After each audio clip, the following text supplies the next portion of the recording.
Bien amigos, como todos los viernes, pero esta vez desde la blanca ciudad de Arequipa, estoy con Armando Tauro. Armando, buenas noches. Buenas noches, Ricardo. Armando fue el expositor principal del evento Pymes el día de hoy en la Facultad de Arquitectura de la Universidad San Agustín, organizado por la Unión de Mujeres Empresarias del Perú. Y yo he recogido algunos conceptos, Armando, en la conferencia que diste y quisiera tus comentarios. Tú dijiste que las pymes o las MIPES deben dejar de ser el sostén del día a día de muchas familias, ¿no es cierto? Y deben convertirse en empresas. No, lo que dije es que tienen que dejar de ser solamente sostén de su propio salario. Solamente sostén de su propio salario. Y tienen que convertirse en empresas, ser multiplicadores de empleos. Planteabas además la necesidad de introducir el uso de una serie de herramientas modernas entre comillas, porque vienen desde los años 60, se han empleado en Europa, decías tú, y en otros países de América desde hace muchos años, como por ejemplo el control de desperdicios, el manejo de las cadenas de abastecimientos, herramientas que generalmente se utilizan en las grandes empresas, pero corrígeme si estoy equivocado, lo que tú sostienes es que también las pequeñas empresas y las MIPES y las pymes deben empezar a usarlo. Sí, son todas herramientas que no necesariamente están diseñadas para las grandes empresas. Estas herramientas que fueron aplicadas por primera vez en los años 40, algunas de ellas, cuando después de la guerra del Japón necesitaba reconvertir la calidad de la producción, que era muy mala, comenzaron a aplicar herramientas como el Lean Manufacturing y otras, y que después no se desarrollan en Japón, sino se desarrollan una década después. El Lean Manufacturing, que en castellano es más o menos control de desperdicios. Es manufactura robusta, que es el control de desperdicios. ¿Sí? Que una década después se le aplica a Estados Unidos, y bueno, Japón viaja a Estados Unidos, la toma, la lleva nuevamente a Japón, la mejora y la pone en práctica y la vende al mundo entero. En los años 60, cuando hablé de los años 60, Europa hace una reconversión total de las pequeñas empresas, de los microemprendimientos. Europa, la región de Europa y algunas regiones de España eran todas pequeñas empresas, microemprendimientos o empresas familiares. Siempre dije que cuando nosotros trabajamos con microemprendimientos estamos trabajando con familias. Y tenemos que ser muy cautos en esto, ¿no? Porque podemos beneficiar y ser artífices de un crecimiento económico a una familia, o realmente la podemos fundir. Entonces tenemos que tener conciencia de lo que estamos haciendo, ser cauto y trabajar en una línea de avance productivo para estas. De acuerdo. Otra cosa que hablaste en esta oportunidad y siempre la repites y vale la pena que la vuelvas a repetir, es la necesidad de promover lo que tú denominas la cultura de la asociatividad, que con tanto éxito, por ejemplo, manejó y explicó hace un momento Ángel Neira, ¿no? La cultura de la asociatividad y la cultura de la calidad, digamos, sea un microemprendimiento, un mediano o un gran emprendimiento. Mira, la calidad no tiene tamaños, la calidad es algo que tenemos que hacer y la tenemos que aplicar, porque a través de la calidad nosotros tenemos que mejorar costos, a través de la calidad tenemos que aumentar productividad, a través de la calidad tenemos que mejorar las eficiencias y a través de la calidad tenemos que convertir empresas de todos los rubros, no necesariamente manufactura, servicios, educación, hospitales, laboratorios, ser empresas rentables. Y para ser empresas rentables unitariamente no podemos hacerlo ya, porque vivimos, y lo repito hasta el cansancio, vivimos en un mundo globalizado. Pero ojo, que este mundo globalizado, Ricardo, no ataca a todos los mercados. Hay mercados que el mundo globalizado no penetra. Ahí tenemos que estar nosotros. Tenemos que tomar ese mundo globalizado, tomar esa porción de mercado donde el mundo globalizado no penetra a través de la asociatividad. ¿Por qué? Porque individualmente somos débiles. Y entonces tenemos que juntarnos por rubros para aumentar capacidad tecnológica, que lo dijo Ángel en un momento atrás. Lo dijiste tú en la conferencia. En la conferencia también, capacidad tecnológica, aumentar tecnología, aumentar recursos humanos, aumentar capacidad económica, y esos cuatro elementos van a ser... Adaptar costos y capacidad de producción también dijiste. Adaptar costos y capacidad de producción, lógicamente, porque aumentar la capacidad productiva, aumentar la capacidad tecnológica, estoy aumentando la capacidad de producción. A su vez, reduciendo un montón de otros costos, porque creamos los pools de compra, ya no compramos unitariamente, sino compramos globalmente, comenzamos a producir a escala de tal manera que nuestros costos de puesta a punto son mucho más económicos y empezamos a ser competitivos. Esto es una cadena productiva en escala de la cual tenemos que convertir proveedores de proveedores. ¿Y cómo la tenemos que hacer?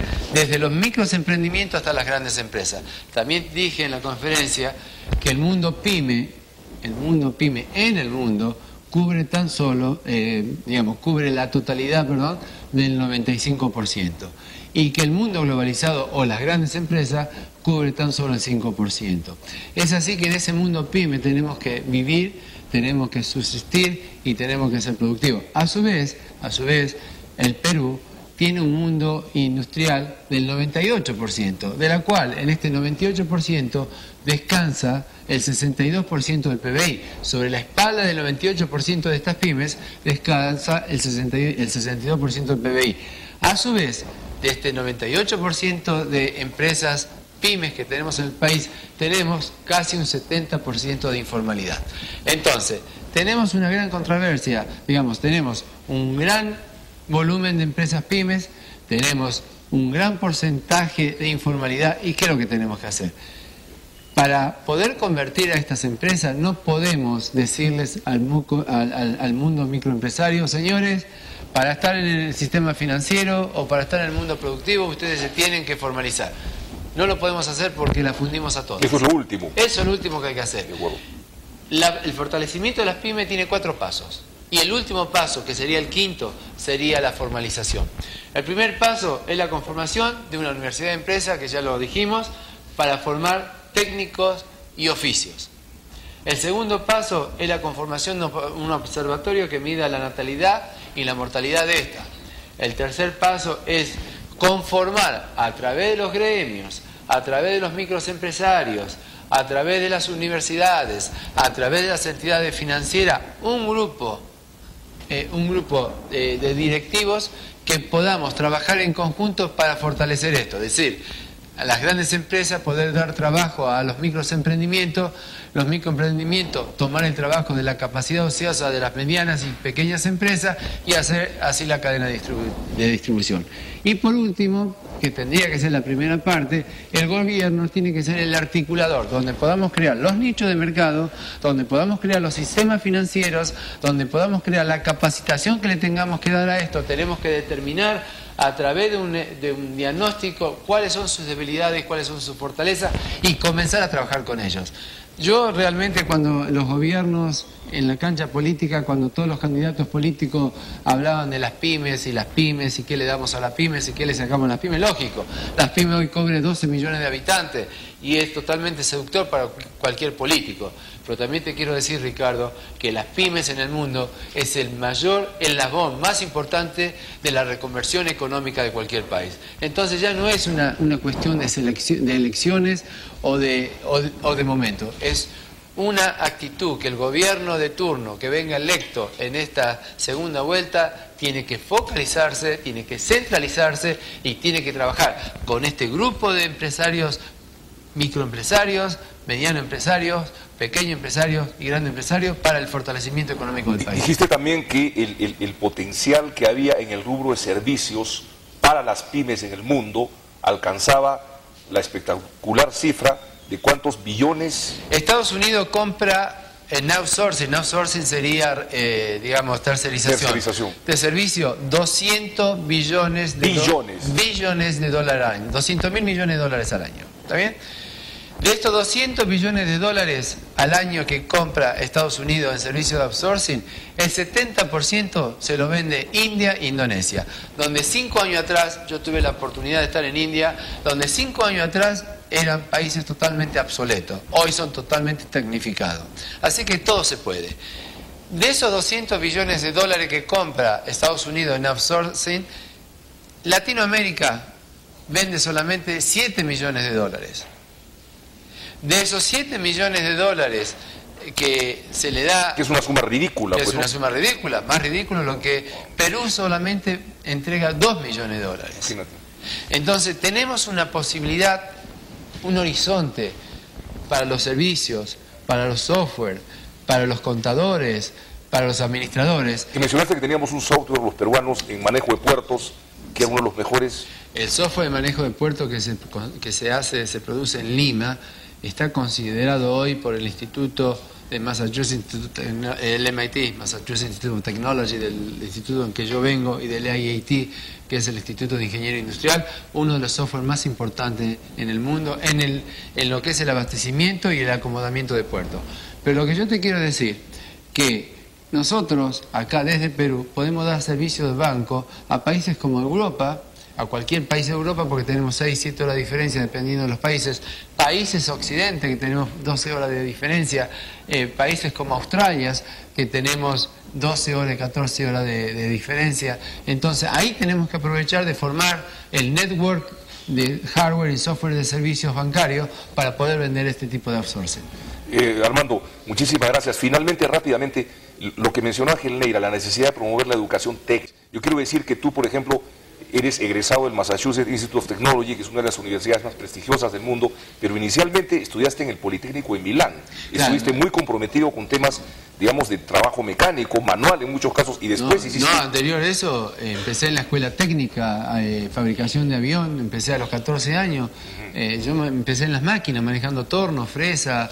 No te olvides que yo vengo de una familia trabajadora, humilde, y tuve la suerte de ser becado. Y bueno, y a los 14 años me trasladaron de Argentina a Italia, solo me fui. Lógicamente que tenía toda una familia en Italia, pero ni siquiera quedé en el lugar donde mi madre y mi padre son, que de Roma, sino me fui al norte de Italia. Y ahí me formé en la escuela técnica, trabajando, aprendiendo el oficio y recibiéndome técnico. Después fui becado nuevamente y me fui al Politécnico de Milano. Y de ahí fui becado nuevamente y me fui a Estados Unidos. Digamos, mi vida la hice desde los 14 años hasta que me gradué de doctorado en Ingeniería Industrial y en operaciones a los 33 años, siempre trabajando, siempre trabajando. Muchas gracias, Armando. Estaremos contigo nuevamente el lunes y seguiremos viajando por todo el Perú. Y nos vamos de esta ciudad... Y nos vamos de la blanca ciudad de Arequipa. Buenas noches, gracias. Regresamos, amigos.